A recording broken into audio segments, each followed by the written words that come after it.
침착한 새벽 5시 한정임은 알람 소리에 눈을 떴습니다. 73세의 나이가 무색하게 그녀의 몸은 여전히 군사적 규율에 맞춰 움직였습니다. 반찬 가게 준비로 일찍 시작되는 평범한 일상이었지만 오늘은 무언가 다른 기운이 느껴졌습니다.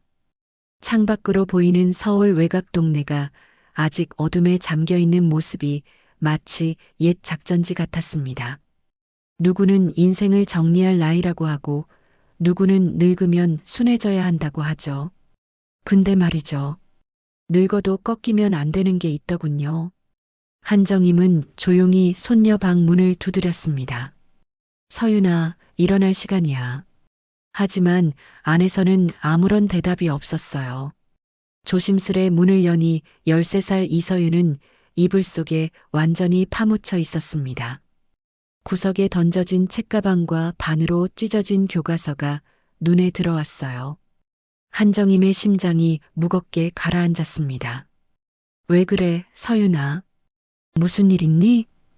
한정임이 조심스럽게 물었습니다. 서윤은 이불 속에서 작은 목소리로 대답했습니다. 아무것도 아니에요. 그냥 배가 좀 아파요. 또 이틀 전에도 그랬잖아. 학교에서 무슨 일 있는 거니? 진짜 아니에요. 제발 그냥 냅둬 주세요. 서윤의 목소리가 떨렸습니다. 한정임은 입을 다물었지만 그녀의 눈빛은 예사롭지 않았어요. 낡은 거울에 비친 자신의 눈을 바라보니 예전 작전 때처럼 날카로운 긴장감이 서린 눈빛이 되살아났습니다. 한정임은 거울 속 자신의 주름진 얼굴과 하얗게 새어버린 머리카락을 응시했어요. 시간은 그녀의 육체를 늙게 했을지 몰라도 내면의 강인함은 여전했습니다. 오전 내내 반찬 가게에서 일하는 동안에도 한정임의 머릿속은 서윤으로 가득 찼어요. 김치를 썰고 나물을 무치고 생선을 굽는 손놀림은 기계적으로 이어졌지만 그녀의 눈은 과거의 서윤을 보고 있었습니다. 웃음 많고 밝던 아이가 언제부터 이렇게 웅크리고 있었는지, 왜 자신이 더 일찍 눈치채지 못했는지 자책감이 밀려왔어요. 저녁 가게 문을 닫고 집에 돌아온 한정임은 서윤의 방 앞에 서서 망설였습니다. 문 너머로 흐느끼는 소리가 들렸습니다. 한정임의 주름진 손이 문고리를 향해 뻗다가 멈췄어요. 지금은 억지로 캐묻지 말자. 그녀는 마음을 다잡고 주방으로 향했습니다. 내일 학교에 직접 가봐야겠다는 결심이 섰어요. 다음 날 한정임은 서윤의 학교로 향했습니다. 교문을 지나칠 때마다 느껴지던 쓸쓸함이 오늘은 더 짙게 다가왔어요. 인생의 대부분을 군인으로 살아온 그녀는 적과 맞서는 것을 두려워한 적이 없었습니다. 하지만 이곳 평화로워 보이는 학교 안에서 벌어지는 전쟁은 그녀에게 낯설었습니다. 교무실 문을 열자 담임 교사 문태섭이 의자에서 일어났습니다. 40 중반의 나이에 깔끔한 정장 차림이었지만 그의 눈빛에는 성의가 보이지 않았어요. 할머님, 무슨 일로 오셨습니까? 문태섭이 형식적인 미소를 지으며 물었습니다. 우리 서윤이가 학교에서 힘들어하는 것 같아서요. 최근에 책도 찢어지고 몸에 멍도 있고 무슨 일이 있는 건지 알아보러 왔습니다. 문태섭은 안경을 올리며 한숨을 쉬었어요. 할머님, 아이가 좀 예민해서 친구들과 어울리는데 시간이 좀 필요한 것 같습니다. 중학생들이 다 그렇죠. 한정임의 눈이 차갑게 가라앉았습니다. 찢어진 책, 다친 손, 울고 있는 애를 보고도 그 말이 나와요? 직접적인 증거나 목격자가 없으면 저희도 조치를 취하기가 어렵습니다. 아시잖아요. 요즘 아이들은 자주 다투고 금방 화해하고. 문태섭의 말은 변명처럼 들렸습니다. 한정임이 더 이야기하려는 찰나 복도 끝에서 화려한 머리핀을 한 여학생 하나가 나타났어요. 명품 운동화와 자신감 넘치는 걸음걸이로 다가오는 그 아이는 교사들과도 스스럼 없이 농담을 주고받았습니다. 한정임은 직감적으로 알아차렸어요. 차유정이었습니다.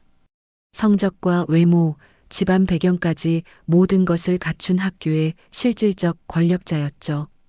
그리고 그 순간 유정이 친구에게 하는 말이 한정임의 귀에 들어왔습니다. 그 할매 또 왔네. 손녀년 좀만 더 울면 알아서 자퇴하겠지. 친구가 낄낄거리며 웃었어요. 진짜? 대박?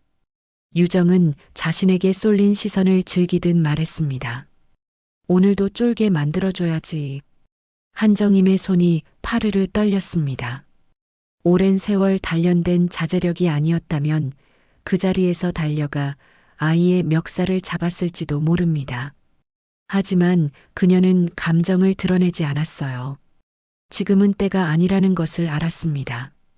집으로 돌아온 한정임은 오래된 상자 하나를 옷장 깊숙한 곳에서 꺼냈어요. 그 안에는 낡은 군번줄, 군에서 받은 감사패, 녹슨 단검, 그리고 노란색으로 빛바랜 작전 지도가 담겨 있었습니다. 손가락으로 지도를 쓰다듬으며 한정임은 중얼거렸습니다. 나이 먹는 게 두려운 게 아니라 내 손녀가 무너지는 걸 바라만 보는 게 두려운 거야. 결심이 선 한정임은 휴대폰을 꺼내 오랫동안 연락하지 않았던 이름 오성재 철원에게 전화를 걸었습니다. 성재야, 나야. 일 하나 맡기고 싶은데. 한정임의 목소리가 단단해졌습니다. 작전명은 서윤작전이다. 서랍 깊숙이 있던 작전 수첩을 펼친 한정임의 눈빛엔 결연함이 서렸습니다. 오래된 전화번호들을 하나씩 누를 때마다 그녀의 손가락은 조금씩 떨렸지만 목소리만큼은 단호했습니다. 과거의 전우들을 불러 모으는 일은 마치 시간을 거슬러 올라가는 것 같았습니다. 첫 번째 전화는 오성재에게 걸었습니다. 60이 넘은 나이에도 여전히 해커로서의 기술을 유지하고 있는 정보통이었습니다. 야, 그 작전 다시 짜는 거냐? 이젠 무릎도 안 굽혀지는데. 오성재의 목소리에는 놀라움과 함께 희미한 흥분이 묻어났습니다. 그래도 눈은 멀쩡하잖아. 정보 수집 정도는 할 수 있지? 한정임의 말에 오성재는 잠시 침묵했습니다. 누구 건드렸는데? 그의 목소리가 진지해졌습니다. 내 손녀, 서윤이. 단 3마디였지만 이 말로 충분했습니다. 두 번째 전화는 백미영에게 걸었습니다. 특전사 군의관 출신으로 지금은 시골 병원에서 치매 환자들을 돌보고 있었습니다. 그녀는 한정임의 전화를 받자마자 의자에서 벌떡 일어났습니다. 누가 내 손녀를 건드려? 이름, 주소, 혈액형 알려. 백미영의 목소리에는 전투태세가 느껴졌습니다. 마지막으로 한정임은 정기찬에게 전화했습니다. 70대의 나이에도 여전히 최고의 저격 실력을 유지하고 있는 그는 묵묵히 듣기만 하다가 단 한마디를 던졌습니다. 언제, 어디서 모이나? 다음 날 저녁 반찬 가게 뒤 창고에는 4명의 노인들이 모였습니다. 창고 문을 열자 먼지 낀 테이블 위에 군 작전 지도가 펼쳐졌습니다. 형광등 불빛 아래 주름진 얼굴들은 마치 수십 년 전으로 돌아간 듯한 진지함을 띠고 있었습니다. 오성재는 노트북을 펼치며 보고를 시작했습니다. 학교 CCTV, 경찰망, 통신기록 싹 다 뒤졌습니다. 차유정이란 아이는 겉으로 보이는 것과 달리 꽤 치밀하게 움직이더군요. 백미영이 의료 파일을 펼쳤습니다. 이건 단순 학폭이 아닙니다. 3명 이상 피해자가 있었고 1명은 이미 전학 갔어요. 교사는 모든 걸 알면서도 묵인하고 있었죠. 정기찬은 입을 다문 채 자신의 오래된 소총을 조용히 닦았습니다. 그의 침묵이 오히려 많은 것을 말해주는 듯 했습니다. 한정임은 벽에 붙은 학교 구조도를 손가락으로 가리키며 말했습니다. 학교가 안 지켜줘. 경찰도 입 다물어. 그럼 우리가 해야지. 우리 방식대로. 이로써 서윤 작전이 공식 개시되었습니다. 각자의 임무가 분배되었습니다. 오성재는 드론을 띄워 학교 외곽 구조를 파악하고 학교 서버에 침입해 CCTV 백업, 출결 기록, 담임 이메일을 확보하기로 했습니다. 정기차는 야간에 학교 인근 지역을 맡았고 백미영은 병원 인맥을 통해 서윤의 진단서와 기록들을 모으기로 했습니다. 한정임은 이들을 바라보며 가슴 깊은 곳에서 오랫동안 잠들어 있던 불꽃이 다시 타오르는 것을 느꼈습니다. 이번 작전은 그 어느 때보다 중요했습니다. 적은 총을 든 군인이 아닌 교묘한 시스템과 권력이었고 지켜야 할 대상은 그녀의 가장 소중한 손녀였으니까요. 우리가 젊었을 때처럼은 못하겠지만 한정임이 말했습니다. 그래도 아직 전략은 기억하니까. 작전은 빠르게 진행되었습니다. 오성재는 드론을 이용해 학교 주변을 감시하고 교내 서버에 침투하여 필요한 데이터를 수집했습니다. 그의 손가락은 나이가 무색하게 키보드 위를 날아다녔습니다. 스크린에는 서윤이 괴롭힘을 당하는 몇 장면이 포착되었고 교사들의 이메일 교환 내용도 확보했습니다. 이거 보세요. 오성재가 한정임에게 화면을 보여주었습니다. 담임 교사가 차유정의 아버지에게 보낸 메일입니다. 서윤이의 민원을 무마하는 방안을 논의하고 있어요. 정기차는 야간에 학교 인근으로 잠입하여 CCTV의 사각지대와 출입 경로를 확인했습니다. 그의 움직임은 나이에 비해 놀라울 정도로 민첩했습니다. 백미영은 병원 인맥을 통해 서윤의 진단서와 이전 피해자들의 의료 기록을 확보했습니다. 서윤뿐만 아니라 몇몇 다른 학생들도 비슷한 증상으로 병원을 찾았다는 사실이 드러났습니다. 하지만 예상보다 상대는 강했습니다. 차유정의 아버지 차도우는 지역 유력 로펌의 대표였으며 정치권과도 밀접한 관계를 유지하고 있었습니다. 오성재가 파악한 바로는 지역 교육청과 경찰 간부들과도 친분이 두터웠습니다. 한정임은 합법적인 방법을 먼저 시도하기로 결정했습니다. 그녀는 지역 경찰서에 정식 진정서를 제출했지만 다음 날 예상치 못한 통보를 받았습니다. 한정임 씨, 이런 근거 없는 주장은 명예훼손 혐의로 피소될 수 있습니다. 담당 경찰관의 목소리는 차갑게 울렸습니다. 한정임은 당혹스러웠습니다. 신고했는데 내가 가해자라고요? 경찰관은 불편한 표정으로 말했습니다. 노인분이시니까 경고로 끝내겠습니다. 그만 돌아가시죠. 그날 밤 한정임의 반찬가게 문틈으로 쪽지 하나가 들어왔습니다. 할머니, 애한테 관심 끄세요. 다친 건 다친 거고 인생 망치지 말자고요. 익명의 협박이었습니다. 한정임은 쪽지를 구겨 쓰레기통에 던졌습니다. 공포를 주입하려는 시도는 특수부대 출신인 그녀에게 통하지 않았습니다. 며칠 뒤 한정임이 반찬가게에서 일을 마치고 돌아오던 저녁 그녀의 아파트 앞에 구급차와 이웃들이 몰려있는 모습이 보였습니다. 심장이 멎는 듯한 공포가 엄습했습니다. 달려가 보니 서윤이 들것에 실려 나오고 있었습니다. 무슨 일이에요? 서윤이가 왜?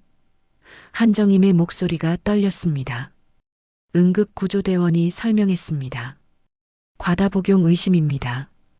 다행히 빠르게 발견돼서 병원에 도착한 한정임은 백미영에게 전화했습니다. 얼마 지나지 않아 백미영이 의사 가운을 입고 응급실로 달려왔습니다. 상태가 어때? 한정임이 떨리는 목소리로 물었습니다. 백미영은 차트를 확인한 후 안심시켰습니다. 다행히 빠르게 발견했어. 아직 의식은 없지만 안정된 상태야. 한정임은 병실 앞 의자에 앉아 조용히 흐느꼈습니다. 강인한 특수부대 출신의 그녀가 눈물을 보이는 것은 극히 드문 일이었습니다. 그녀의 손에는 서윤이 남긴 쪽지가 들려 있었습니다. 할머니, 미안해요. 더 이상 견딜 수가 없어요. 이건 못 참겠네. 한정임의 목소리는 낮았지만 굳건했습니다. 그날 밤 한정임은 마지막으로 작전 지도를 다시 펼쳤습니다. 붉은 펜으로 굵게 선을 긋고 결연히 말했습니다. 이젠 진짜 전쟁이다. 응급실 병실의 하얀 시트 위에서 이서윤은 눈을 감고 누워 있었습니다. 산소호흡기에 연결된 아이의 창백한 얼굴을 바라보는 한정임의 눈에는 깊은 슬픔과 분노가 교차했습니다. 병실 한쪽에는 서윤의 엄마 한정임의 딸 이혜주가 붉게 부은 눈으로 앉아 있었습니다. 엄마, 이게 다 뭐야? 왜 아이가 이런 일을 겪어야 해? 혜주가 떨리는 목소리로 물었습니다. 한정임은 딸의 어깨를 감싸 안으며 말했습니다. 내가 너무 늦었어. 아니, 내가 너무 조용히 살았어. 그녀는 지금까지의 과정을 딸에게 모두 털어놓았습니다. 서윤이 겪고 있던 학교 폭력, 그리고 그것을 해결하기 위해 옛 전우들과 시작한 서윤 작전까지. 혜주는 처음에는 믿기지 않는다는 표정이었지만 이내 이해하는 눈빛을 보냈습니다. 엄마가 정말 특수부대였다는 게 가끔은 실감이 안 났어요. 혜주의 말에 한정임은 쓸쓸하게 미소 지었습니다. 그래, 나도 그 시절이 가끔은 꿈만 같아. 하지만 지금 그때의 경험이 필요해졌네. 한정임은 무릎을 꿇고 앉아 처음으로 손녀의 손을 진심으로 꼭 잡았습니다. 서윤의 가느다란 손가락이 그녀의 거친 손 안에 포근히 안겼습니다. 서윤아, 미안해. 이제 외할머니가 지켜줄게. 그 누구도 다시는 널 건들지 못하게. 한정임의 목소리에는 확고한 결의가 담겨 있었습니다. 병원을 나서며 한정임은 백미영에게 물었습니다. 서윤이가 깨어나면 바로 연락해줘. 나는 할 일이 있어. 며칠 뒤 한정임은 오성재, 백미영, 정기창과 함께 최종 단계 작전 브리핑을 시작했습니다. 병원을 오가며 손녀를 간호하는 와중에도 그녀의 눈빛은 날카롭게 빛났습니다. 반찬가게 뒤편 창고는 이제 완벽한 작전 본부로 변모해 있었습니다. 벽에는 학교 구조도, 차도은의 움직임 패턴, 그리고 차유정의 교내 활동 시간표가 붙어 있었습니다. 차도은은 법으로는 못 잡는다. 한정임이 작전 계획을 설명하기 시작했습니다. 하지만 사람들 앞에서 진실을 보게 만들면 그건 막을 수 없지. 오성재가 노트북을 열며 말했습니다. 졸업식 생중계, 교장 퇴임식, 지역 방송이 촬영 오는 날. 기가 막힌 타이밍이죠. 그의 얼굴엔 흥분과 긴장이 교차했습니다. 드론, 포터블 빔, 원격 송출 장비 다 준비돼 있습니다. 백미영은 의료 파일을 꺼내며 덧붙였습니다. 서윤이의 진단서, 응급실 기록, 과거 피해자들의 자필 증언 다 모았어요. 하나만 걸려도 대중은 움직일 겁니다. 전기차는 말없이 가방에서 카메라 설치 키트와 고글형 송출 장비를 꺼냈습니다. 그의 손은 나이가 무색하게 정확하고 빠르게 장비를 점검했습니다. 한정임은 테이블 위에 새로운 작전 지도를 펼쳤습니다. 붉은 선으로 표시된 경로와 시간대별 계획이 정교하게 그려져 있었습니다. 작전명 하얀 날개. 한정임의 목소리에 힘이 실렸습니다. 서윤이 다시 날 수 있게 하자. 병원에서는 서윤이 깨어나 천천히 회복 중이었습니다. 한정임은 매일 아침 저녁으로 병원을 방문했고 서윤에게 더 이상 혼자가 아니라는 것을 끊임없이 상기시켰습니다. 처음으로 서유는 할머니에게 학교에서 있었던 일들을 하나둘 털어놓기 시작했습니다. 그 아이가 모든 친구들을 빼앗았어요. 제가 말하면 다 거짓말쟁이로 만들었고, 서윤의 떨리는 목소리에 한정임은 단단히 손을 잡아주었습니다. 괜찮아. 이제 진실을 말할 시간이야. 그리고 내 목소리를 듣게 할 거야. 한정임은 서윤에게 약속했습니다. 사람들은 가끔 잊어.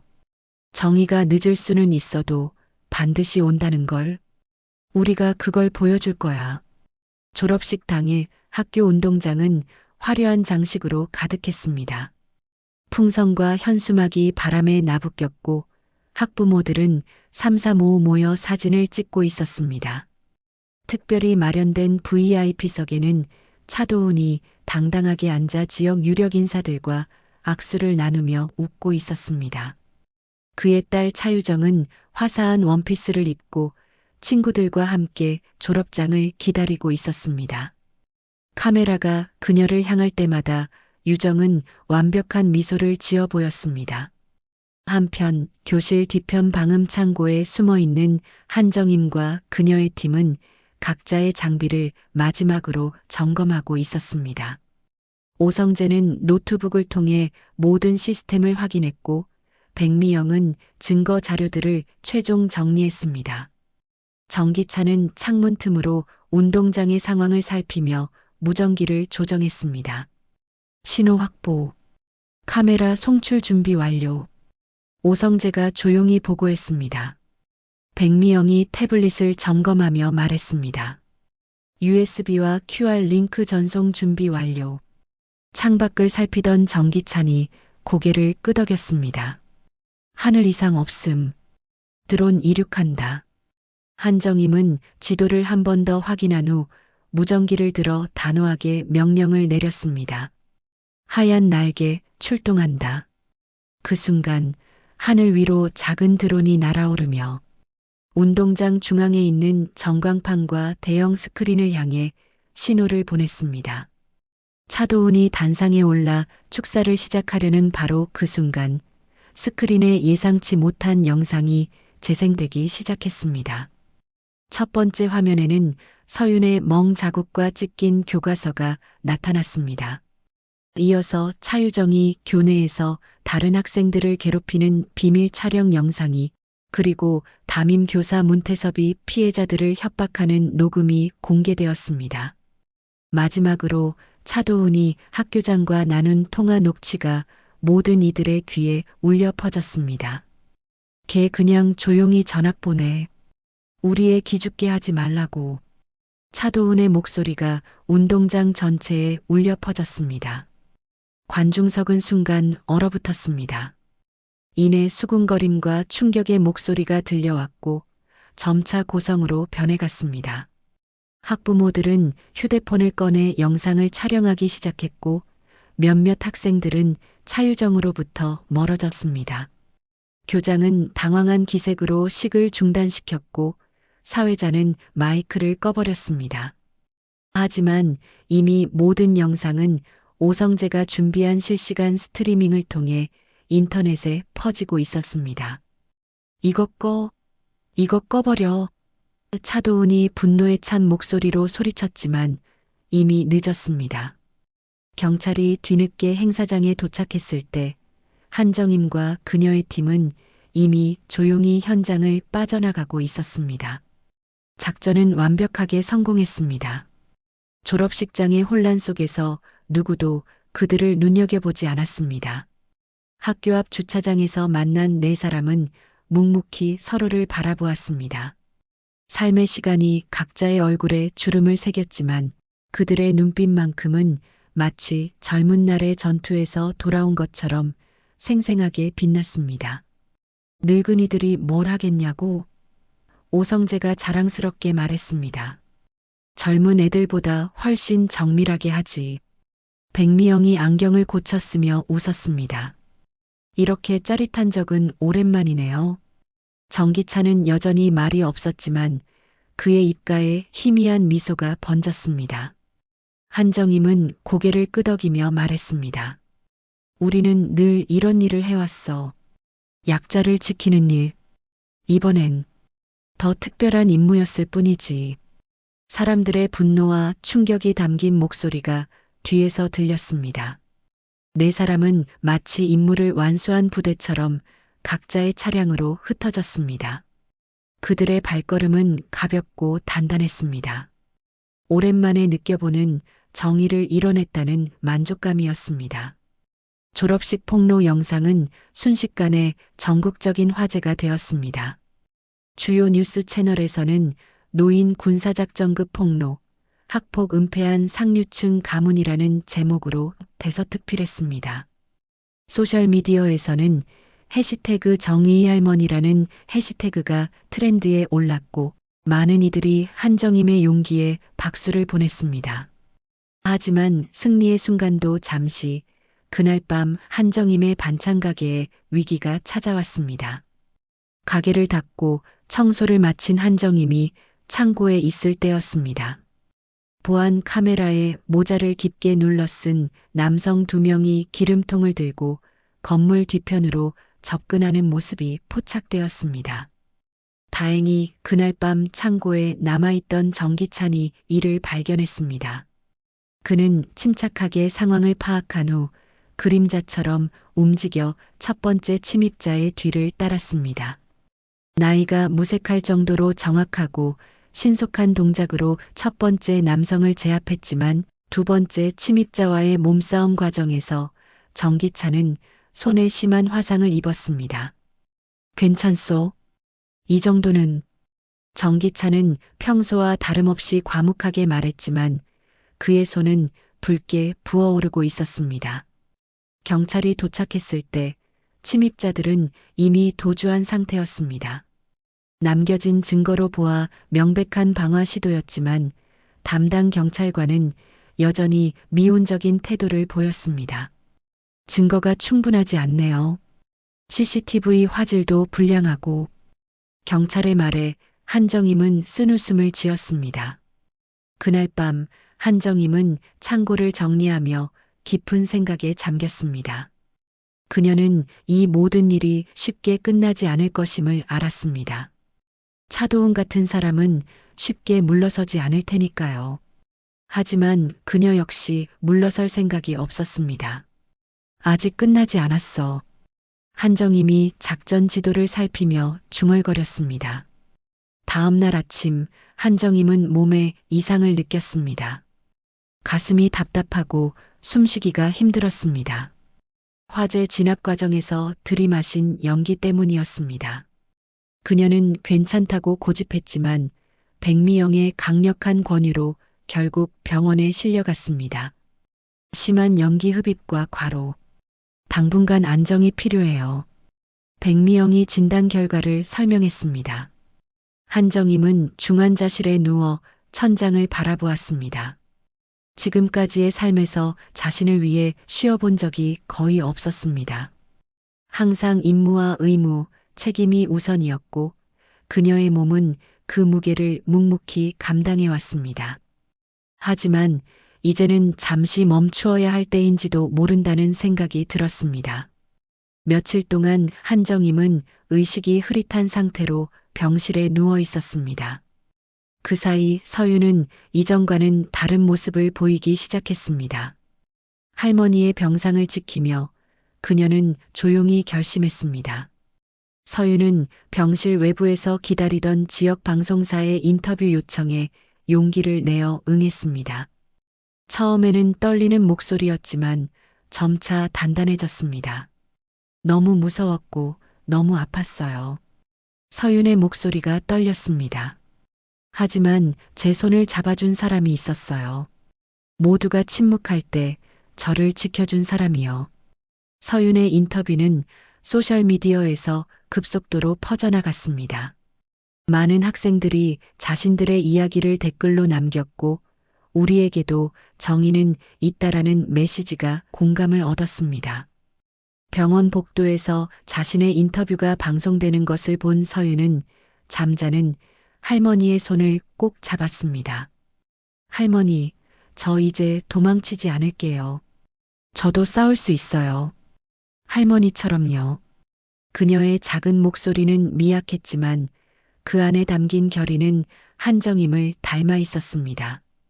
병실 창문으로 들어오는 따스한 햇살이 서윤의 얼굴을 비추었고 그녀의 모습은 마치 새로운 시작을 알리는 듯 했습니다. 몇 주 후 병실에서 한정임이 천천히 눈을 떴습니다. 창문으로 들어오는 따스한 봄 햇살이 그녀의 주름진 얼굴을 비추었습니다. 병실에는 서윤과 딸 혜주 그리고 백미영과 오성재가 기다리고 있었습니다. 전기차는 잠시 자리를 비웠지만 그의 흔적이 담긴 꽃병이 옆에 놓여 있었습니다. 뭘 그렇게 오래 주무셔요? 작전 다 끝났는데. 백미영이 가까이 다가와 한정임의 맥박을 확인하며 농담을 던졌습니다. 오성재는 태블릿을 들고 와서 보여주었습니다. SNS에선 정의의 외할머니로 불리시더군요. 요즘 젊은이들 사이에서 꽤 인기십니다. 한정임은 미소를 지으며 눈을 감았다가 다시 떴습니다.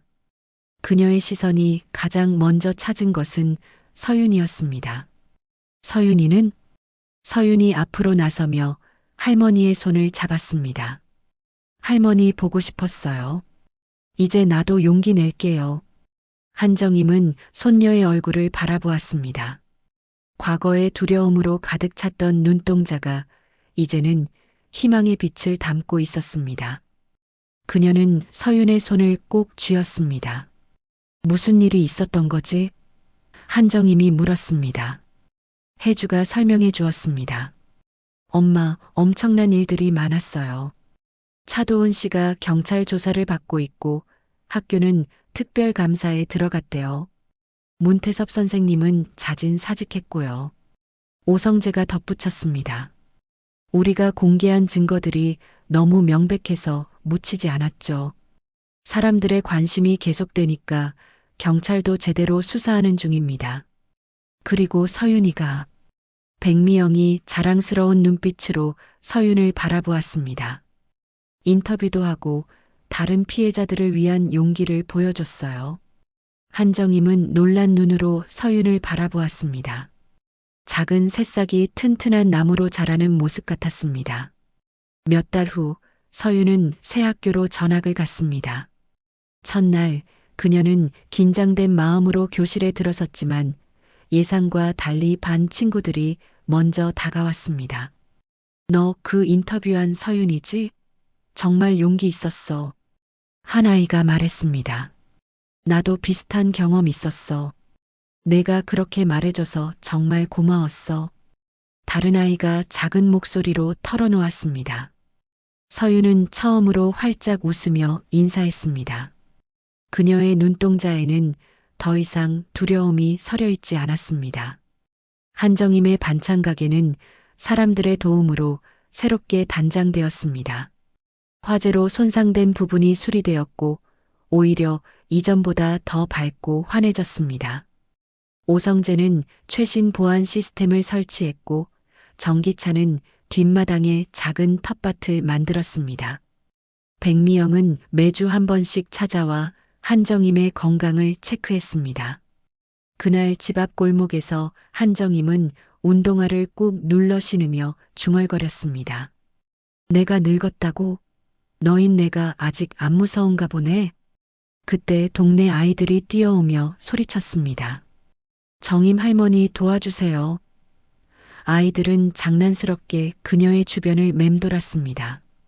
한정임은 아이들의 손을 붙잡고 골목길을 천천히 걸었습니다.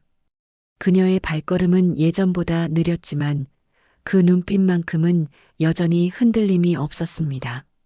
서윤과 혜주가 그 모습을 멀리서 지켜보고 있었습니다. 엄마, 할머니는 항상 강해 보였지만 이번 일로 정말 다른 모습을 보게 됐어요. 혜주가 말했습니다. 서윤이 고개를 끄덕였습니다. 할머니가 내게 가르쳐 주셨어요. 나이는 숫자에 불과하고 정의는 때로 우리 손으로 만들어야 한다고요. 오성재, 백미영, 정기차는 이제 정기적으로 한정임의 집에 모여 옛 이야기를 나누었습니다. 그들의 웃음소리가 골목을 채웠고 서유는 그들이 들려주는 젊은 시절의 모험담에 귀를 기울였습니다. 세상은 완벽하게 정의롭지 않습니다. 한정임이 어느 날 저녁 손녀에게 말했습니다. 하지만 누군가 침묵을 깨는 순간 작은 균열은 반드시 생기지요. 그리고 그 균열은 언젠가 거대한 문을 열게 됩니다. 서유는 할머니의 손을 꼭 잡았습니다. 이제 그녀는 알았습니다. 진정한 용기란 두려움이 없는 것이 아니라 두려움에도 불구하고 나아가는 것임을, 그리고 그 길에서 홀로 걷지 않는 것임을. 한정임의 반찬가게 앞에는 이제 작은 팻말이 하나 걸려 있었습니다. 정의의 맛, 사랑의 손맛. 그녀는 매일 아침 그 간판을 바라보며 새로운 하루를 시작했습니다. 더 이상 과거의 전투가 아닌 오늘의 평화를 위한 전사로서